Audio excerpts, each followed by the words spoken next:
Hello दोस्तों, कैसे हो आप सब। Welcome back to job university में प्रकाश। दिल्ली हाई कोर्ट में senior personal assistant and personal assistant के पोस्ट में रिक्रूटमेंट रिलीज की गई है। तो इस वीडियो में हम डिटेल में बात करेंगे अप्लाई करने की एलिजिबिलिटी क्राइटेरिया क्या है, एज लिमिट क्या रिक्वायर्ड है, सिलेक्शन का प्रोसेस क्या रहेगा, एग्जामिनेशन पैटर्न क्या रहेगा, सिलेबस क्या रहेगी। साथ ही साथ बात करेंगे सिलेक्शन के बाद आपकी सैलरी क्या रहेगी एंड ज्वाइनिंग के बाद आपको क्या क्या काम करना होता है, क्या क्या ड्यूटी एंड रिस्पॉन्सिबिलिटीज़ रहती है, पोस्टिंग, ट्रांसफ़र, प्रमोशंस के ऊपर भी बात करेंगे एंड इंपॉर्टेंट डेट्स क्या क्या है, सारी चीज़ों के ऊपर डिटेल में बात करेंगे। सारी चीज़ें डिटेल में बताऊंगा, तो वीडियो को एंड तक देखना, सारी चीज़ें क्लियर हो जाएंगी। तो दिल्ली हाई कोर्ट में सीनियर पर्सनल असिस्टेंट के पोस्ट में 60 वैकेंसीज रिलीज़ की गई है और पर्सनल असिस्टेंट के पोस्ट में 67 वैकेंसीज रिलीज़ की गई है। ऑनलाइन रजिस्ट्रेशन स्टार्ट हो चुके हैं एंड अप्लाई करने की लास्ट डेट 31 मार्च है। अगर आप इस पोस्ट के लिए एलिजिबल हो तो अप्लाई जल्द से जल्द कर देना। चलिए बात करते हैं सारी चीज़ों के बारे में। तो एलिजिबिलिटी क्राइटेरिया की बात करें तो एलिजिबिलिटी क्राइटेरिया 31 मार्च 2023 के अकॉर्डिंग चेक की जाएगी। यहाँ ऑल इंडिया कैंडिडेट्स अप्लाई करने के लिए एलिजिबल हैं, मेल फीमेल दोनों ही अप्लाई कर सकते हैं।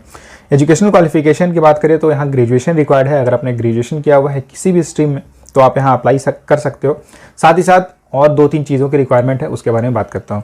तो शॉर्ट हैंड की यहाँ रिक्वायरमेंट है, शॉर्ट हैंड की नॉलेज आपको होनी चाहिए और शॉर्ट हैंड की स्पीड 110 वर्ड्स पर मिनट होनी चाहिए अगर आप SPA यानी सीनियर पर्सनल असिस्टेंट के पोस्ट में अप्लाई करना चाहते हो। और अगर आप PA यानी पर्सनल असिस्टेंट के पोस्ट में अप्लाई करना चाहते हो तो आपकी शॉर्ट हैंड की स्पीड मिनिमम 100 वर्ड्स पर मिनट होनी चाहिए, 100 वर्ड्स पर मिनट होनी चाहिए।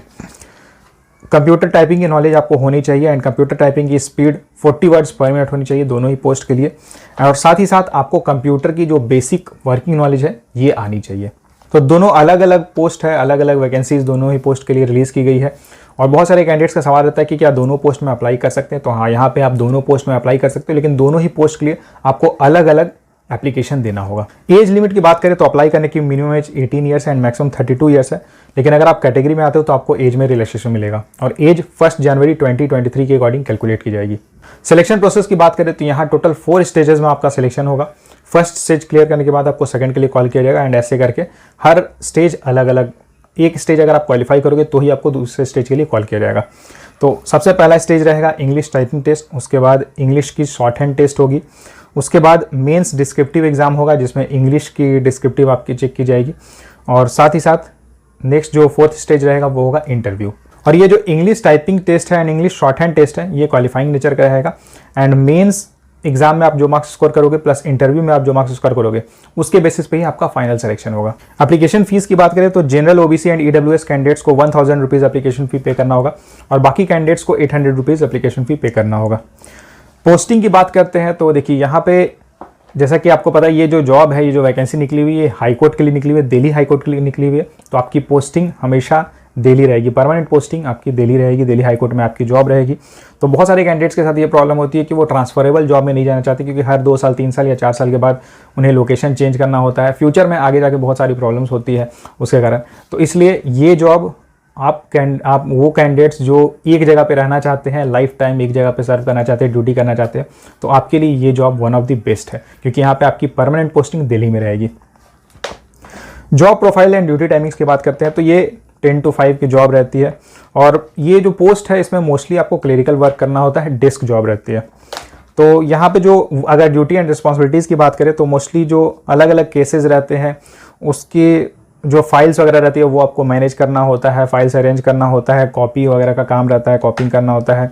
देन कोर्ट के जो भी करस्पॉन्डेंस रहते हैं उसकी ट्रांसक्राइबिंग करना, उसके बाद डॉक्यूमेंट्स की ड्राफ्टिंग करना, डॉक्यूमेंट्स की फाइलिंग करना, इसके अलावा जितने भी कोर्ट प्रोसीडिंग्स में क्वेश्चंस वगैरह पूछे जाते हैं वो उसकी आंसरिंग करना, साथ ही साथ कोर्ट के जो ऑर्डर्स है वो इशू करना एंड इसके अलावा कंप्यूटर रिलेटेड जो भी वर्क रहते हैं वो सब आपको परफॉर्म करना होता है। देखिए ये हाई कोर्ट की जॉब है, यहाँ पे आप एज सीनियर पर्सनल असिस्टेंट या फिर पर्सनल असिस्टेंट वर्क करोगे, यानी कि जो बड़े बड़े एडवोकेट्स होते हैं हाई कोर्ट के या जो जजेस होते हैं उनके अंडर आप काम करोगे। तो बहुत ही रिस्पेक्टफुल जॉब होती है, बहुत ही हाई स्टेटस वाली जॉब होती है एंड जब आप बाहर बताते हो कि आप हाई कोर्ट में जॉब कर रहे हो ना तो सोसाइटी में आपकी रिस्पेक्ट बहुत ज़्यादा होती है। तो काफ़ी अच्छी जॉब है और सबसे अच्छी बात इस जॉब की ये है कि आपकी जो पोस्टिंग रहेगी ये हमेशा दिल्ली में रहेगी। और देखिए यहाँ सैलरी भी बहुत अच्छी मिलती है। अगर आप सीनियर पर्सनल असिस्टेंट की पोस्ट में ज्वाइन करते हो, ये ग्रुप बी पोस्ट है एंड यहाँ पे आपको लेवल 8 का पे स्केल मिलेगा, यानी कि सिलेक्शन के बाद आपके फर्स्ट मंथ से आपकी मंथली इन हैंड सैलरी 65,000 रहेगी। और अगर आप पर्सनल असिस्टेंट के पोस्ट में ज्वाइन करते हो तो ये भी ग्रुप बी पोस्ट है, बस यहाँ पे लेवल 7 का पे स्केल आपको मिलता है, तो आपकी मंथली इन हैंड सैलरी 55,000 के अराउंड रहती है। तो ये थी दिल्ली हाई कोर्ट रिक्रूटमेंट की सारी डिटेल्स। इससे जुड़ा अगर आपका कोई सवाल रहता है तो आप मुझे कमेंट करके पूछ सकते हो, और आप कमेंट करके बताना कि आप किस पोस्ट में अप्लाई करने वाले हो, सीनियर पर्सनल असिस्टेंट या फिर पर्सनल असिस्टेंट। Thank you.